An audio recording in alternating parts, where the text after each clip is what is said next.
A circle is just round as far as we're concerned, but that truly is a misconception.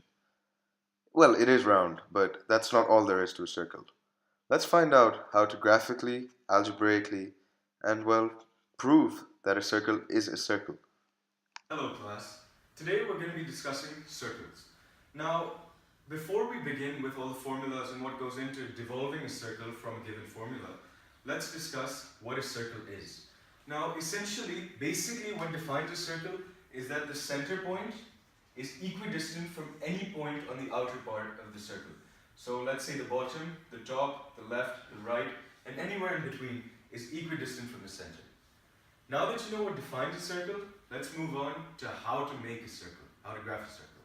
Now that you guys have gotten your basic introduction to circles, let's discuss the two formulas that are given in order to be able to graph these circles. Now the first formula is general form, that we will discuss later. For now, let's focus on center radius form. Now, as the name denotes, center and radius. Through these two, we'll be able to graph whatever circle with whatever radius with whatever circumference you would like. Now, how do you denote that from this given equation? X plus 3 squared plus y minus 4 squared equals 25.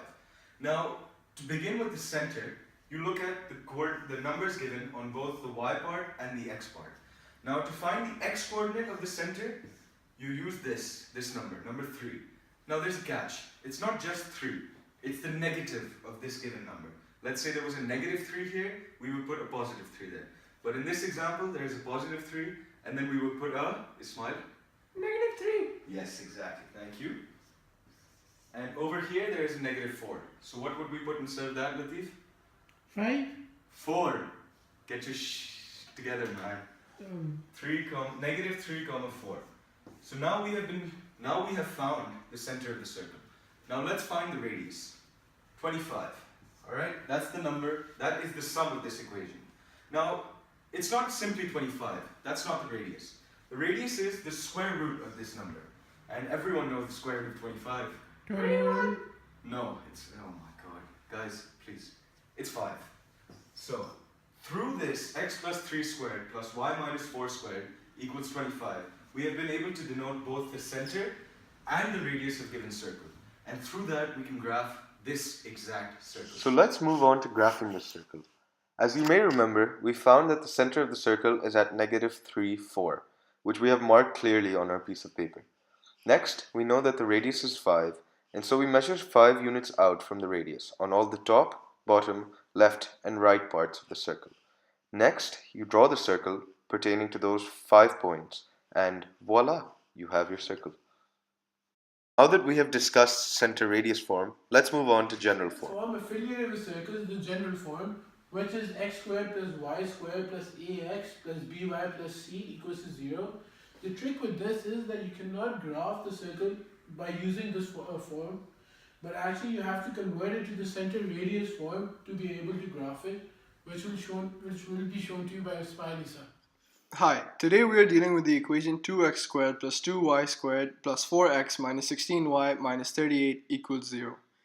In order to graph this equation, we have to convert it into the center radius form. First, we put the like terms together and move the constant over.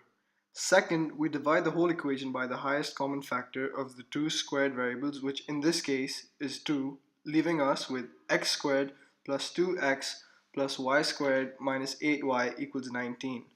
Next, we group together both the x and y variables and complete the square respectively. After completing the square, you add the values obtained on the other side of the equation in the constant which we had moved earlier as shown in the picture. Finally, you factor the equation you are left with and you should end up with the center radius form, which in this case is x plus 1 squared plus y minus 4 squared equals 36. Now let's proceed to graphing. We now have the center radius form, which provides us with the center point and the radius. The center of the circle is negative 1, 4, as plotted on the graph.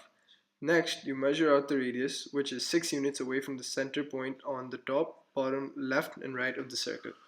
Finally, you draw the circle. And guess what? You have successfully graphed your circle. What if, now let's say for argument's sake that you have been given the center point of a circle and a random point on the circumference of the circle. and you're asked to write the equation for the circle in the center radius form. Follow these simple steps. Step 1. Use the distance formula to find the distance between the two coordinates given. Step 2. Well, that's about it really.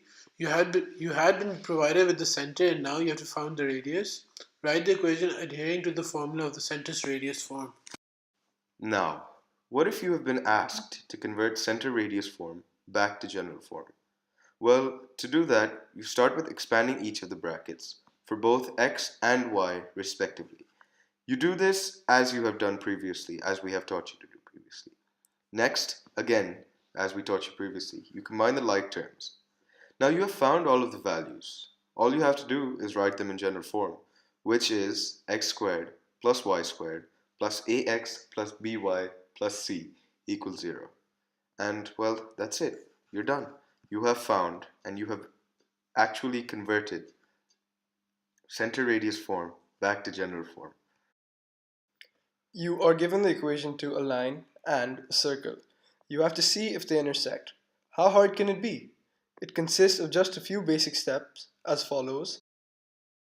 So, here we are in fact provided with an equation for a circle in center radius form and a line, but not in slope-intercept form. What you have to do in this instance is convert the equation of the line to slope-intercept form. Once that is done, you graph both the line and the circle, and, well, as the results show in this picture, the line is in fact intersecting with the circle at 2 points. So for now, you have graphically proven as to whether or not this line intersects with this circle. Although graphically could suffice in some instances, often you are asked to prove intersection algebraically. And if I'm asked to prove that algebraically, you say, well, let's take this equation as an example.